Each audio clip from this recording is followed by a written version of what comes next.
Good afternoon, ladies and gentlemen of the media. The Premier, the Honourable David Barrett, will give an update to the nation. Thank you.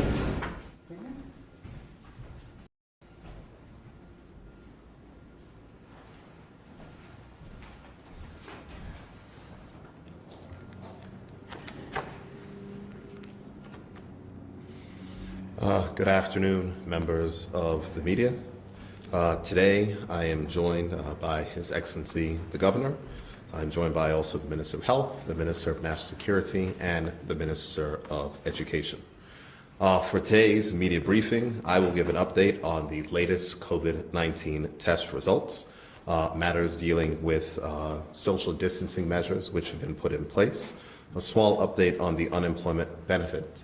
The Governor will be giving an update on the UK government through the Foreign and Commonwealth Office's efforts to organize an air bridge to try to get students who are stranded in the United Kingdom back to Bermuda. And the Minister of Education will provide details on programs that have been put in place to help our students learn from home.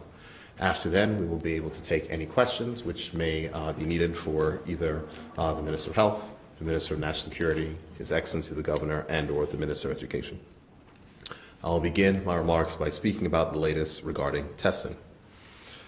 Today, the government of Bermuda received 30 additional test results from our aggressive program of COVID testing. Of these 30 test results, there are 5 more confirmed cases of COVID-19 and 25 of the results were negative for COVID-19. 3 of the confirmed cases, the 3 of the confirmed new cases were imported cases, and 2 had close contact with a previously confirmed case. Out of the newly imported cases, they all arrived on British Airways flights, a British Airways flight on the 13th of March, the British Airways flight on the 15th of March, and the British Airways flight on the 17th of March. If you're on any of those British Airways flights, here is what you need to know. If you arrived on the flight on the 13th of March, your monitoring period ended on the 27th of March. If you have not had any symptoms, you are fine. Sorry, your monitoring period ended on the 27th of March. If you arrived on the 15th of March, your self-monitoring period ended yesterday on the 29th of March. And if you arrived on the 17th of March, your self-monitoring period ends tomorrow on the 31st of March. If you are feeling fine and have no symptoms, there is nothing for you to do except to remain in your house and continue to either observe the self-quarantine guidelines or the social distancing guidelines, which apply after your self-quarantine is over. If you have any respiratory symptoms, such as a cough or even a mild fever, please contact your doctor. Explain that you are on one of the aforementioned British Airways flights and that you would like medical guidance. Do not go to your doctor's office or the hospital. Please make sure that you call ahead. Now that we are at 27, I could recognize that there is, of course, a heightened sense of anxiety inside of the community. Here is what I will continue to say. Number one, that it is expected that we would have an increase in numbers. Here is what is key, that there is no confirmed local transmission that has taken place at this time. Out of the cases, the total amount of cases of which we have, numbering 27 cases, we now know that 17 of the 27 were imported. 8 of those persons were close contact with persons who were previously confirmed cases, and there are 2 that remain under investigation. Now, I know there's questions regarding the 2 that remain under investigation. The epidemiology unit is trying to identify where this transmission may have happened. However, it is important to note that contact tracing has happened for close contacts of those particular persons. Those particular persons who were close contacts of the 2 people that are under investigation, those close contacts have all been quarantined.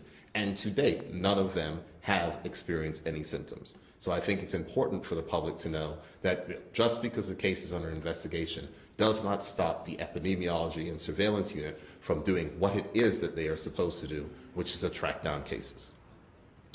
Out of the 27 confirmed cases that we have, it is 10 persons have fully recovered from their COVID-19 infection. 2 remain hospitalized in stable condition, and the other 15 are currently active inside of their COVID infection. Most of them are at home with mild symptoms, but there are 2 persons that do remain hospitalized. Unfortunately, due to the anonymity of public health reporting, I come before you with numbers saying 27 and these particular things. But I want all of us to keep in mind that though COVID infections are generally mild, it must be understood that these are persons who are our friends and family. They are our coworkers. They are people who have family. And though some of them have recovered, there are some that are currently still undergoing the effects of the virus. And I want us to keep them and their families in our thoughts and in our prayers, and I want to let them know, if they be watching from their home, that we are thinking about you. Thank you for making sure that you continue to take the precautions which are necessary to limit any possible spread of this particular virus. I hope that those of you in the hospital, your treatment is going well, and I hope those of you who are at home are recovering nicely. I will now just give a brief overview of the curfew items. I'm pleased to report that everything related to the curfew went well throughout the night, and the streets were generally clear. There were 2 persons who were stopped when they were seen walking just after midnight. There were 2 on-the-fly curfew exemptions that were given. One was an elderly couple. The male is a cancer patient and required KEMH attention and was driven to the hospital by his wife. The second had previously been a hospital patient and needed to return and was being returned by a family member. Both passed through to the hospital without incident. You will note that there was a 5:30 a.m. burglary report at Coconut Rock, and the culprits were quickly apprehended and are in custody. 8 Royal Bermuda Regiment personnel joined the police on their duties. 5 were sounded in cars, and 3 helped with foot patrols inside of the city of Hamilton. The curfew will continue for 2 more nights, and it will be assessed to see whether or not the cabinet will ask his governor to extend that curfew for a further period of 3 more nights. Regarding government quarantine facilities, a lot of persons have asked about those. There are currently 27 persons that are housed in a government-monitored quarantine facility. On the issue of self-quarantine, it is important to note that if you are on self-quarantine, you cannot leave your house and feel that you can quarantine inside of another residence. You must stay at home, separate yourself from others in your household, and if possible, use a separate bathroom and wash your hands often. You cannot let in visitors, share the common areas with members of your households, or you should not share utensils with members of your household. Being in quarantine does not mean that you have the virus, but what it means is that there is a possibility that you may have been exposed to the virus. And the most important thing to do is to monitor your health to make sure that you do not get symptoms. If you do get symptoms, the self-quarantine reduces the chance of you giving the coronavirus to the people which you live with. However, it is important to note that even if you have not developed symptoms, that does not mean that you are free and clear. Continue to maintain your quarantine, because we have noted that some persons can pass on the infection before they become symptomatic. And if you pass that infection on, then that means that your entire house may be subject to stricter measures if you actually manage to develop an infection. It is important that you maintain your self-quarantine, and after your self-quarantine is up, you must still abide by the social distancing guidelines, because our job is to prevent the spread of this particular virus. There's been a question regarding the 9 persons who breached self-quarantine. Those persons were found to breach self-quarantine upon further follow-up and police checks. I think there was a further follow-up today, and all persons were found accounted for, save 1. The Ministry of Health is going to be speaking with the police to advance that particular matter to see that that matter is dealt with appropriately underneath the law. There'll be additional checks that will continue to take place throughout the week by not only the police, but the Royal Bermuda Regiment, and we're urging all persons who are on self-quarantine to maintain their self-quarantine to make sure they protect the country and the people of Bermuda. Briefly on unemployment benefits, There are 819 completed applications which have been submitted to the Department of Workforce Development. I must thank everyone who has worked around the clock to create this unemployment benefit system from scratch, test it and modify it to accommodate the needs of the applicants and the various government departments who are responsible for processing the applications and payments. Please note that once these applications are submitted, the workforce development staff must then review each application, including the supporting documentation, to properly vet them so they can be properly approved for payment. It should be noted that the first round of approved payments will be issued later this week. Again, the first round of approved payments will be issued later this week. For those persons who still need to complete a form, you can visit the website coronavirus.gov.bn, or you can get a hard copy from the General Post Office. The current restriction on commercial aircraft operations is in place from 2 weeks, from the 21st of March until the 4th of April. However, commercial airlines have generally suspended their service to Bermuda for the month of April. The Cabinet will discuss the future status of resuming scheduled commercial airline traffic, and it is too early to say what criteria may be established for a decision on reopening the airport. We are taking into account the persons who are still stranded overseas, who are looking to return home, and we're factoring all of those in our decision making. Please, however, note that we will not open the airport prematurely. Our healthcare professionals are focused on the immediate fight against COVID-19, and we are going to ensure that we take care and control any possible outbreak in this country first before we consider opening up our borders to commercial traffic. There are still a number of Bermudians that are stuck overseas, and as I had mentioned earlier, the Governor will give an update on the United Kingdom's government's efforts to work with the overseas territories to provide an air bridge. The final item of which I will tackle today is the issue of the retail closures. On Sunday, we announced that retail closures would be in effect for 7 days and will be reviewed following that 7-day period. That 7-day period expires tomorrow, and the Minister of Health has advised that that period will be extended for a further 7 days. That means that the retail closures that were put in place for not only retail, personal care, and all those closure notices regarding churches, community facilities, bars, dine-in, restaurants, etc., will be extended for a further 7 days. It is important that we continue to track and trace any particular COVID infection that may exist in Bermuda, or that we have any particular outbreak under control before we begin to loosen any particular restrictions that exist in Bermuda. So with that, I will now turn the podium over to His Excellency, the Governor, who will give an update on the United Kingdom's effort dealing with an air bridge in conjunction with the other overseas territories. Thank you. Thank you.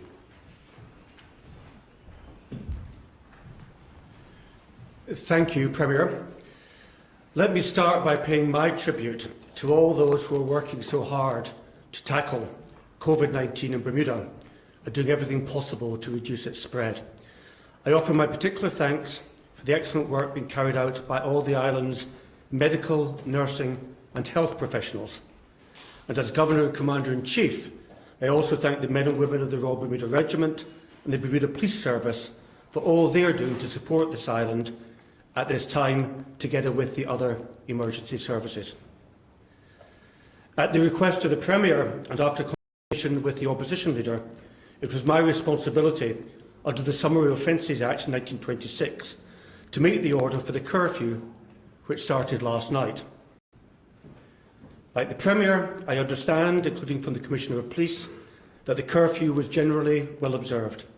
I ask everyone to continue to respect the curfew and, of course, always to follow the advice of the Ministry of Health on practising good hygiene, staying at home during the daytime and practising social distancing.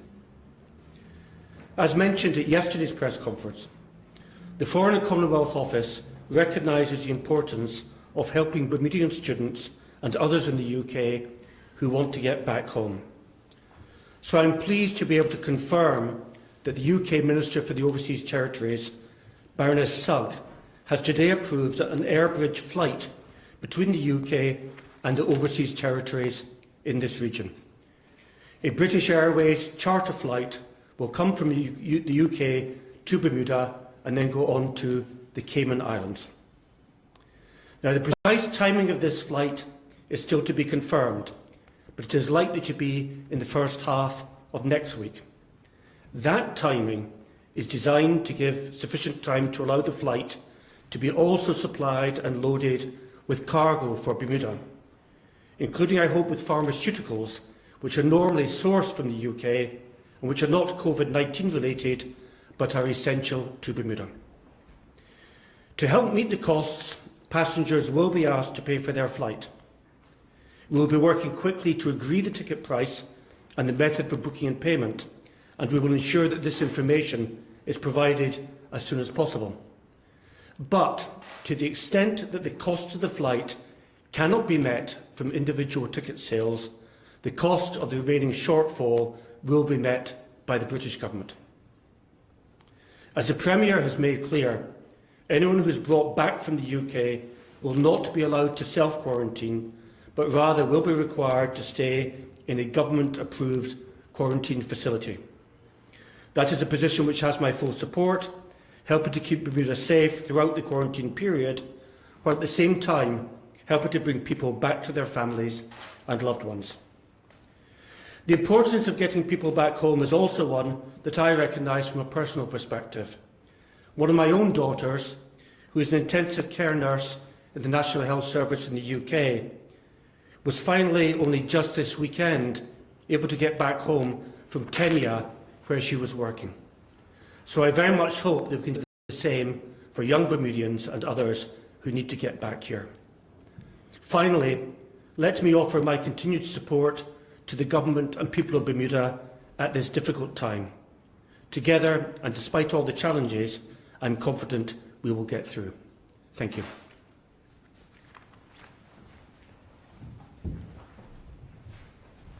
Thank you, HE. And now I will turn the podium over to the Minister of Education, who has an update on the matters pertaining to the Ministry of Education and also the childcare program that will be offered for children of essential workers. Minister.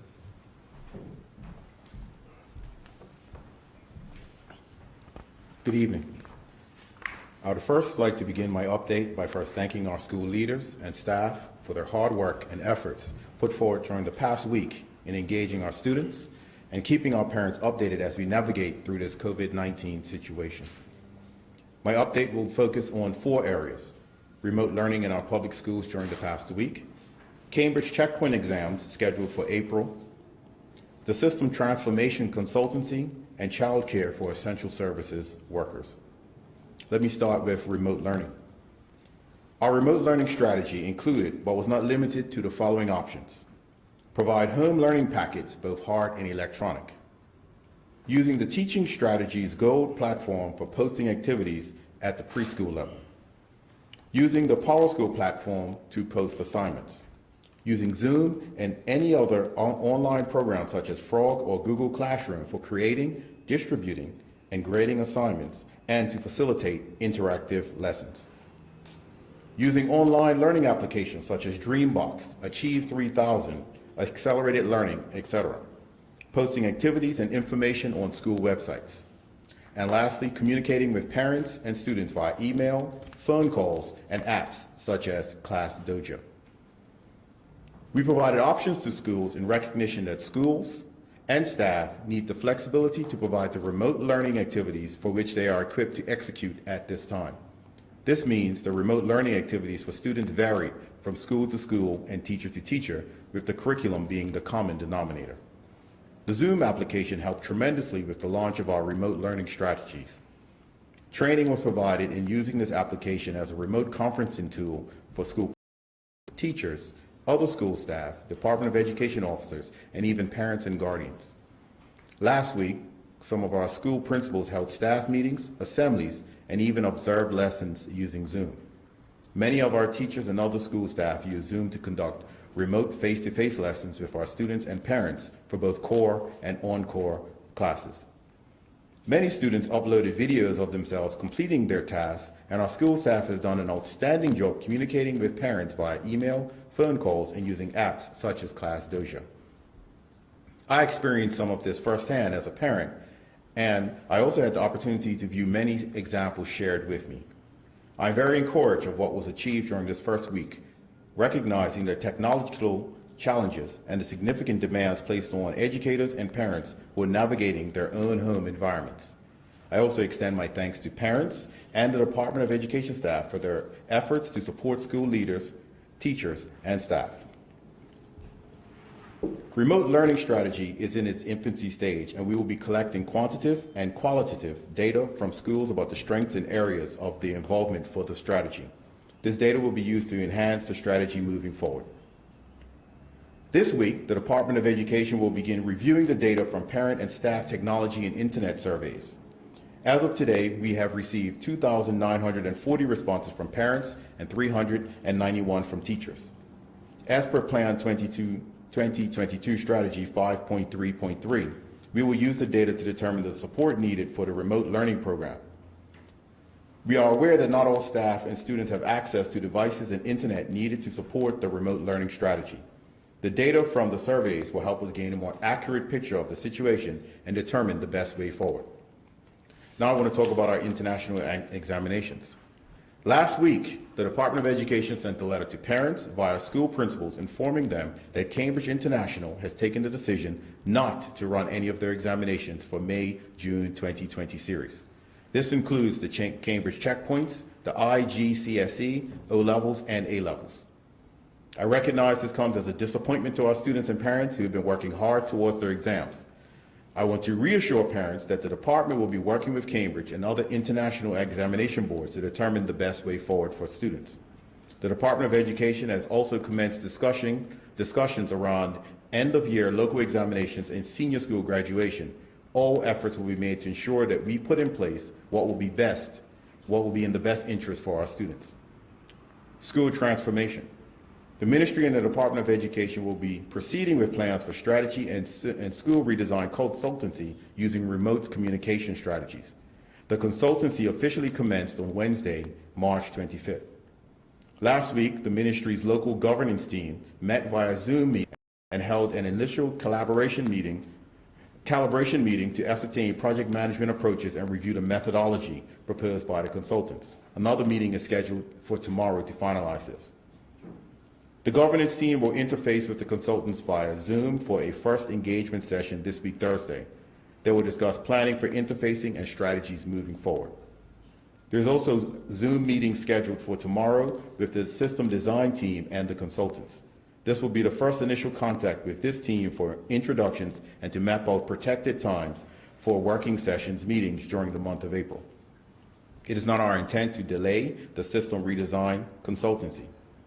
We have high level of confidence in starting the consultancy using this approach, as the consultants have previous experience working with countries on projects using remote platforms. We will be working diligently to keep the momentum going so the consultancy remains on schedule. The Ministry of Education is committed to school and system redesign and keeping the community updated on our progress. Childcare for essential services workers. The Ministry and Department of Education has developed a child care program for children of essential workers aged 5 to 10 years old. There are only a total of 68 children thus far.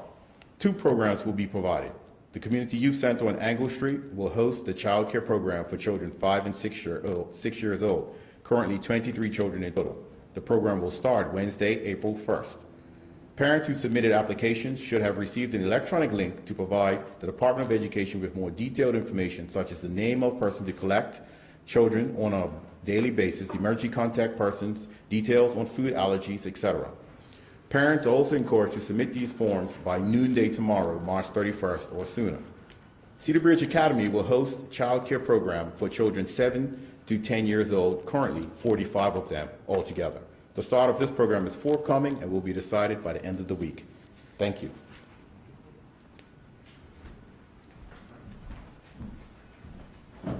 Thank you, Minister of Education. Thank you, Governor. Are there any questions for either myself or any of the ministers who are here?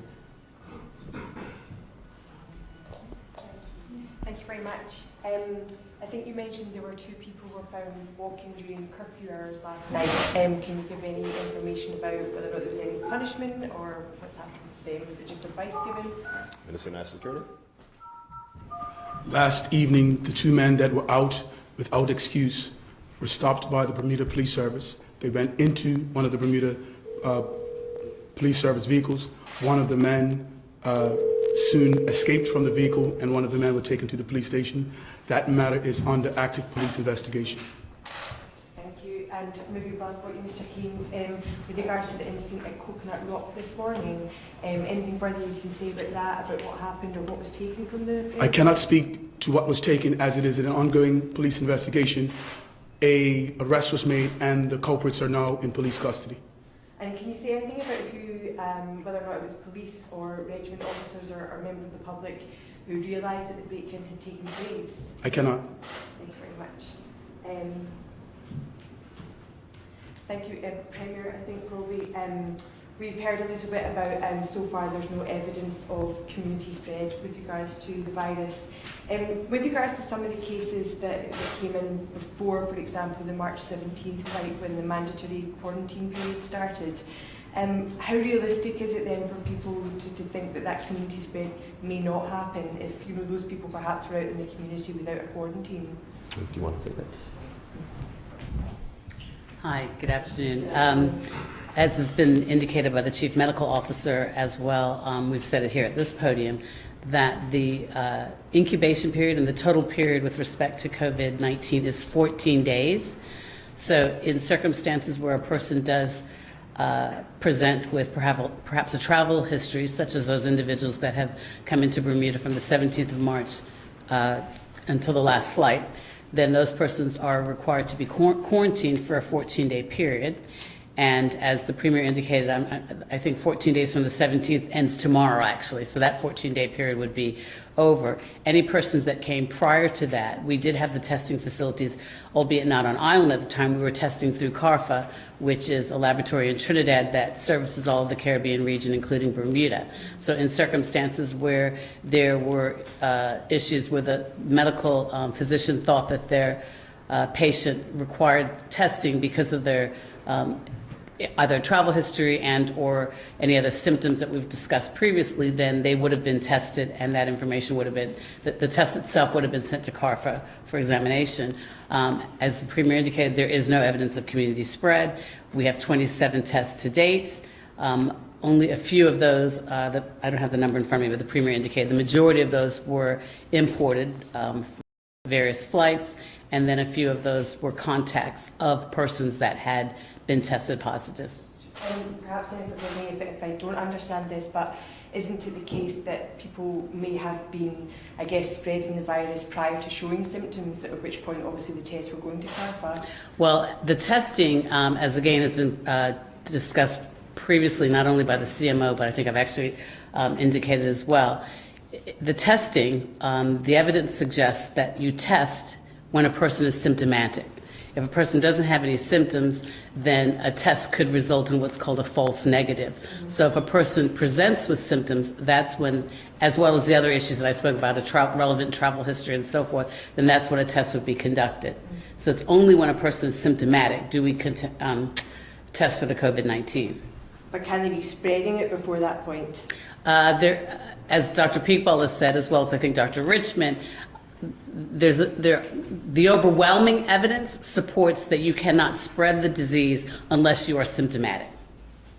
Thank you. You're welcome. And it's another health question. With regards to, I think the Premier mentioned last week about Public Health England and the extent to which they had, I guess, had discussions with yourselves. I think there have been some pledges or promises of equipment or items coming over from them. I know the Governor mentioned this evening about some pharmaceutical items right. that weren't necessarily COVID related. Right. Are we any further forward on getting COVID related items from Public Health England? I'm understanding that likes of Cayman Islands has had support with that regard. I believe they're waiting on a shipment at the moment. Is there anything to say whether or not Bermuda might be in a similar position? The supplies and resources that we've been able to acquire to date have either been through independent labs in the United States or through the Pan American Health Organization.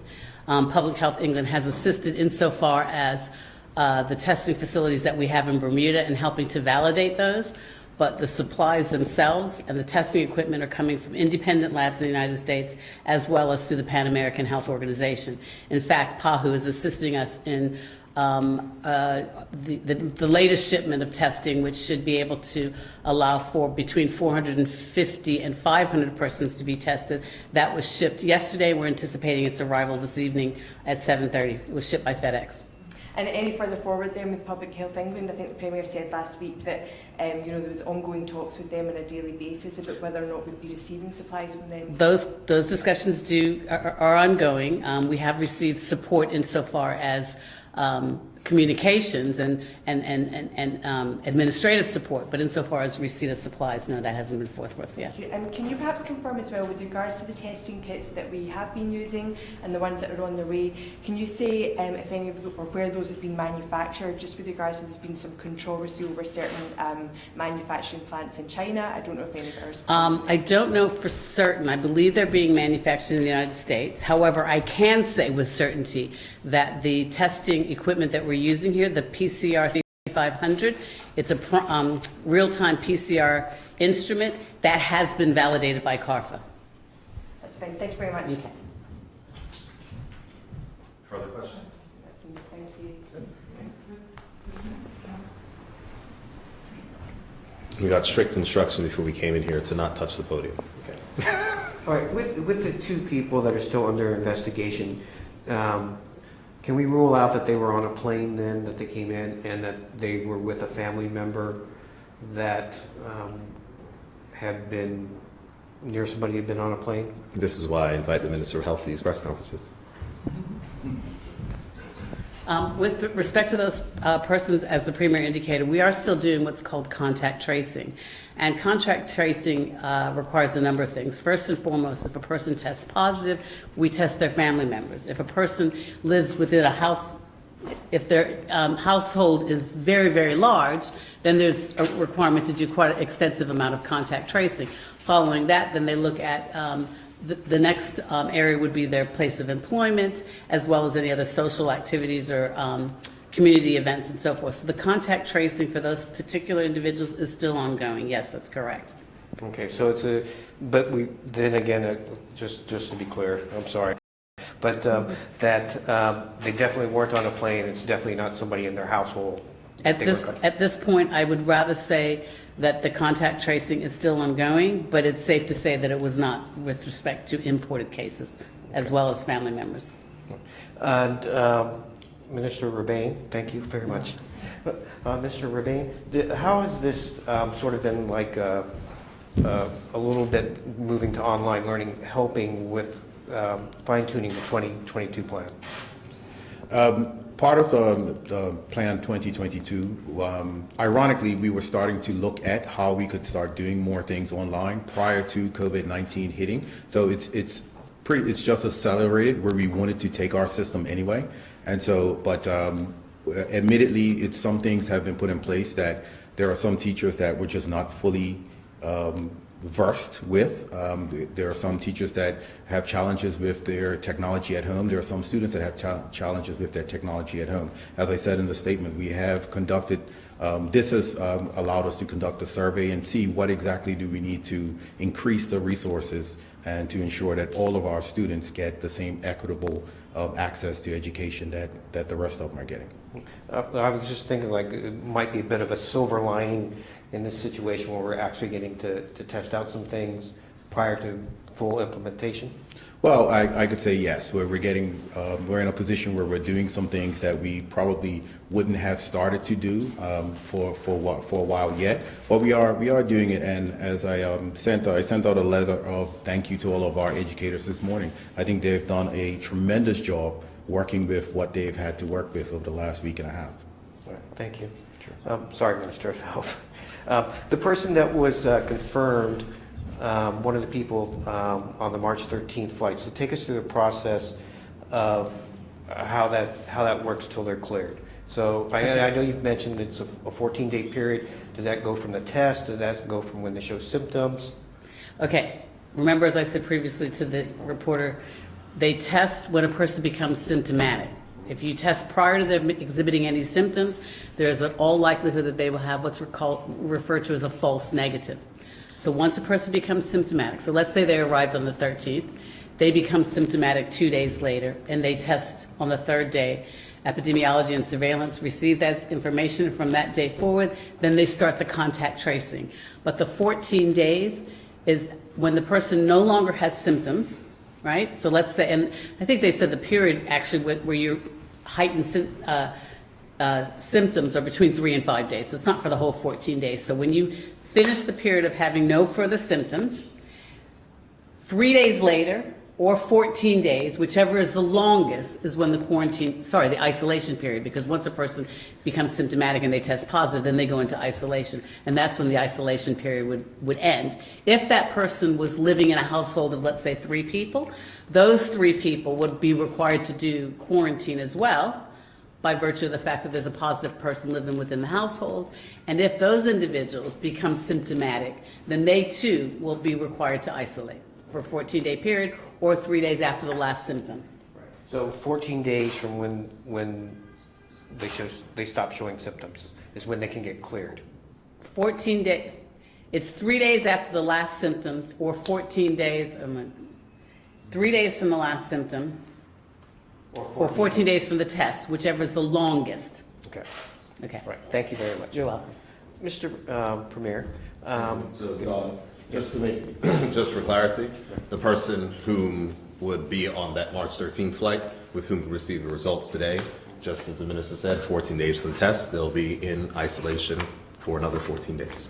So another 14 days. Yes, it's Right. whichever is longest, the 14 days or 3 days past symptoms. Okay, thank you very much. Just checking, when we had people repatriated from Canada and the United States, do they have to pay for their flights?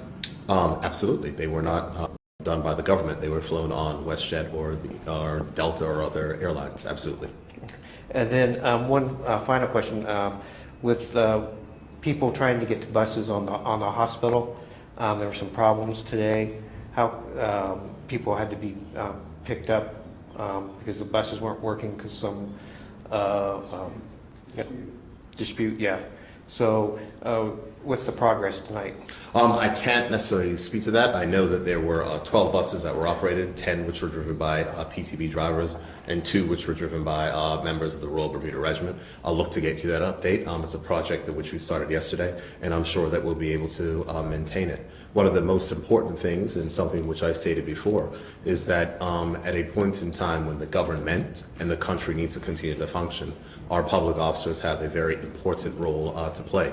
And I've asked public officers to do things outside of their job description. I've asked public officers to do things which are modifying. If you're doing this, then you might be called to do something else. And I think this is a time for the public service to rise to the occasion, to be the first line of defense, and to make sure that Bermuda in itself is able to continue to operate throughout this crisis. We have to recognize that there is going to be tremendous economic toll from the shutdown, the effective shutdown of our tourism economy. We've seen what's happening around the world, the challenges of which this is presenting. During this time is the most important time for the public service to live up to the expectations of which the public has for them and to continue to provide services. And I think that a vast majority of public officers are doing that, and I look for all public officers to come on board in this regard. We'll make sure that adequate precautions are taken in any way, shape, or form, but we have to continue delivering for the people of Bermuda. Thank you. Premier, can I ask you, you mentioned Rika Roden, scientist, last week. How soon is she coming? Because I'm hearing she's helping out Nigeria online. Are we bringing her here to Bermuda to assist? Well, it's not a question of bringing. I'm thinking that Dr. Weldon may be on the UK Airbridge flight, but Dr. Weldon was in touch with the Ministry of Health today. Dr. Weldon was in touch with me today. I know Dr. Weldon well, and the government has supported her particular efforts, and we're looking to continue to use all resources, but Dr. Weldon is not the only Bermudian doctor overseas that we're referring to in different things. There's been other doctors as well, so we're using the full, I would say, spread of the Bermudian diaspora to assist us in this endeavor, and Dr. Weldon's helping in some instances, and there's other persons who are assisting in other occasions. But I'm grateful for her help, and I look forward to having her home as soon as possible. She indicated that she wants to come home, but it's likely that she will be coming when the British Airways flight is arranged. It seems that about 80% of those that are tested positive for the coronavirus have come out of England. Mm-hmm. Is this bringing more challenges, especially the flight that His Excellency just declared? I don't think it's coming gonna, in. I don't think it's going to bring more challenges, as the governor indicated, and the cabinet made a decision that for persons that are coming from the United Kingdom, where we know there is a wide spread of this particular virus for that air bridge flight, just as in the other overseas territories, they'll be required to be in a government-monitored quarantine facility to reduce the risk of any further onward transmission. The last thing we'd want is persons to be coming from the United Kingdom to self-quarantine, to develop symptoms, and then to have additional persons, then they become isolated, have additional persons that are quarantined, and then us having to do additional contact tracing. So this is to keep a lid on the work that will happen inside of public health. But I'm just going to, again, speak to this issue of our moral responsibility. There are Bermudians overseas that are running out of food, and I'm not going to leave them overseas to fend for themselves. We will bring them home. There have been many that have been writing to me on social media. Some persons are members of my family, and my heart goes out to those ones who are overseas. We will bring you home. We will make sure we keep the country safe. And I think that the government of Bermuda and the entire country of Bermuda can recognize that we should have the Bermudian students who were stranded due to no fault of their own home here so they can be with their families after their period of quarantine. School's out, so there's no need to stay over there. How many respirators do we have on the island? And if there's a wide widespread, what source will you have to gather more, to get more? Mr. Lindsay, you were here yesterday. I think that the chairman of the Bermuda Hospital's chief of staff answered that question. I'm going to ask you to refer back to his statements yesterday because he gave a fulsome explanation of the respirator capacity in the hospital, the fact that they've ordered additional respirators, the fact how they cleared out ventilators, different things. So yes, there is that particular capacity that is there. With the airport, now everything's shut down, the deadline for the opening is going to be moved. Mm-hmm. Would this impact anything with, has the coronavirus impacted that date? As I said inside of my statement, the government has not made a decision as to when the airport is going to reopen. The current date is for the 4th. That's when we close it down for a period of 2 weeks. The cabinet is meeting tomorrow, and we will consider decisions at that point in time, and we'll be able to update after that. How many rooms do you have available for isolated, I'm talking about hotel rooms?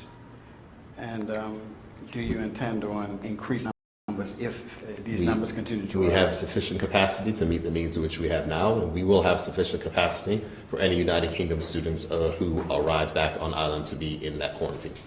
You stated previously that government hasn't shut down, so for those that want financial assistance with the end of the month coming up to get food vouchers, is the system still in action? Absolutely it is. Only is it still in action, but there was a call on a radio station earlier today.